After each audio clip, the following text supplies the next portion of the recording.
आप सभी लोगों का एक बार फिर गुरु गंगा आर.के. सर में स्वागत है।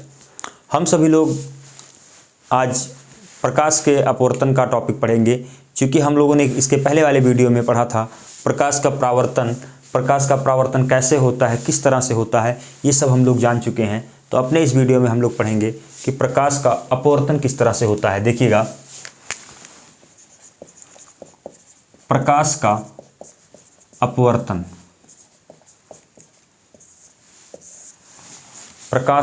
अपवर्तन, refraction of light, refraction of light. देखिएगा, परावर्तन को कहते हैं रिफ्लेक्शन ऑफ लाइट, अपवर्तन को कहते हैं रिफ्रैक्शन ऑफ लाइट।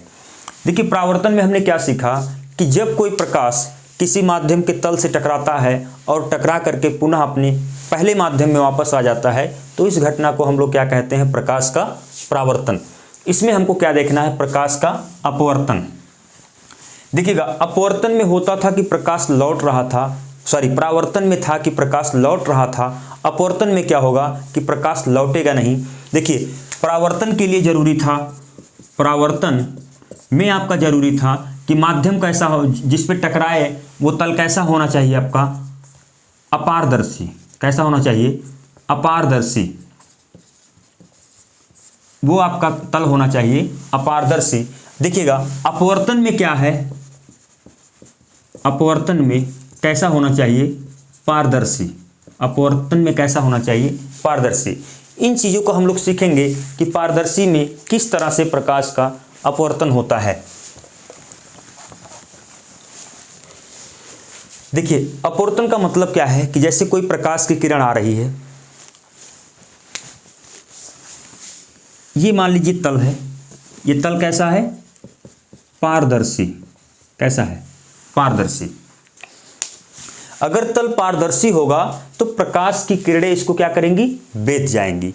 कहने का मतलब है कि अगर तल पारदर्शी होगा तो प्रकाश की किरणें इसमें से होकर के क्या होंगी, निकल जाएंगी। लेकिन इसमें से होकर के निकलती हैं तो किस तरह से निकलती हैं, ये सारी घटनाएं हम लोग सीखेंगे किसमें, प्रकाश के अपवर्तन में। तो सबसे पहले हम लोग प्रकाश के अपवर्तन की छोटी सी परिभाषा इसको पढ़ते हैं कि जब प्रकाश की किरण किसी एक माध्यम से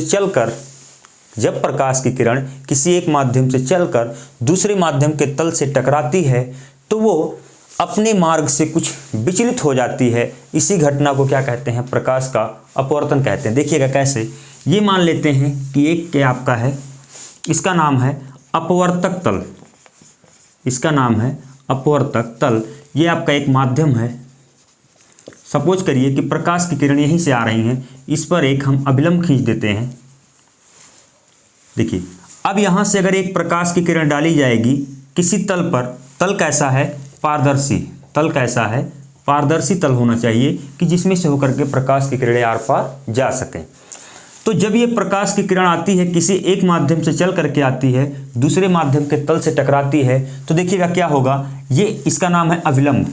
इसका नाम है अभिलंब। मैंने अभिलंब के बारे में बताया है कि जब किसी को आधार मान करके उस पर 90 डिग्री का कोण बनता है तो उसी को हम क्या कहते हैं, अभिलंब कहते हैं। तो जब प्रकाश की किरण किसी एक माध्यम से चल करके आएगी और दूसरे माध्यम के, देखिएगा यहाँ तल से टकरा रहा है, यहाँ इसका एक नया माध्यम है, इसका नाम होता है माध्यम 2, ये आपका है माध्यम 1। तो जब प्रकाश की किरण किसी एक माध्यम से चल कर आती है और दूसरा माध्यम आपका कैसा है, मैंने कहा दूसरा माध्यम हमारा क्या है, पारदर्शी। तो जब दूसरे माध्यम में क्या करती है, प्रवेश करती है, तो वो अभिलंब से क्या हो जाती है, विचलित हो जाती है। सीधा कह सकते हैं अपने मार्ग से विचलित हो जाती है। जब कोई प्रकाश की किरण किसी एक माध्यम से चलकर दूसरे माध्यम में प्रवेश करती है तो अपने मार्ग से कुछ विचलित हो जाती है। इसी घटना को हम लोग क्या कहते हैं, प्रकाश का अपवर्तन। देखिएगा, इसमें क्या हुआ कि इसको जाना था सीधे, इसको जाना था बिल्कुल कैसे, सीधे, लेकिन ये सीधे नहीं गई बल्कि अपने कुछ मार्ग से क्या हो गई, विचलित हो गई।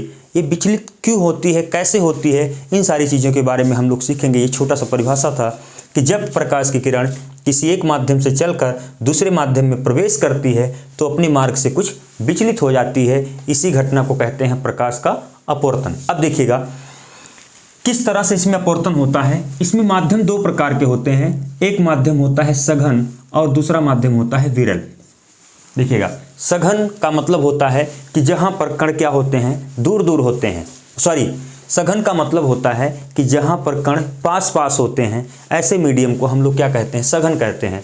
और जहाँ पर कण क्या होते हैं, दूर दूर होते हैं, ऐसे माध्यम को हम लोग क्या कहते हैं, विरल कहते हैं। जैसे हम बात कर लेते हैं वायु की, करते हैं बात, किसकी बात करते हैं, वायु। अब आप देखेंगे कि वायु के कण जो होते हैं दूर दूर होते हैं। और दूसरा माध्यम हम ले रहे हैं जल, दूसरा माध्यम ले रहे हैं जल। तो बताइए माध्यम एक जो है आपका ये विरल है, माध्यम एक जो आपका है विरल, और माध्यम दो जो आपका है क्या है, सघन। क्योंकि जो जल के कण हैं, द्रव के जो कण होते हैं, वो वायु के कणों की अपेक्षा ज़्यादा पास पास होते हैं, इसीलिए परस्पर एक दूसरे के साथ मजबूती के साथ बंधे रहते हैं। तो देखिएगा, ये वायु है जो विरल है, और जो माध्यम दो हमारा है जल है, वो क्या है, सघन है। अब जब ये प्रकाश की किरणें विरल माध्यम से चलेंगी, इसका माध्यम कैसा हो गया, विरल हो गया, विरल माध्यम से चलेंगी, और जब ये सघन माध्यम में प्रवेश करेंगी तो होगा क्या कि ये अभिलंब की ओर झुक जाएंगी। किधर झुकेंगी, अभिलंब की ओर। देखिएगा, ये चित्र आपको दिख रहा होगा कि इनको जाना था बिल्कुल सीधे, सीधे ना जा करके बल्कि कहाँ हो गई, अभिलंब की ओर झुक जाती हैं।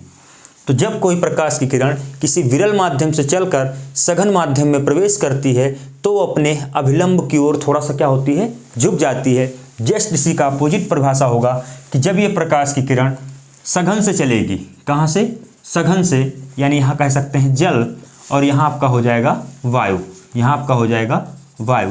तो जब कोई प्रकाश की किरण किसी सघन माध्यम से चलकर विरल माध्यम में प्रवेश करती है तो वो अभिलंब से दूर हट जाती है। क्या हो जाती है, दूर हट जाती है।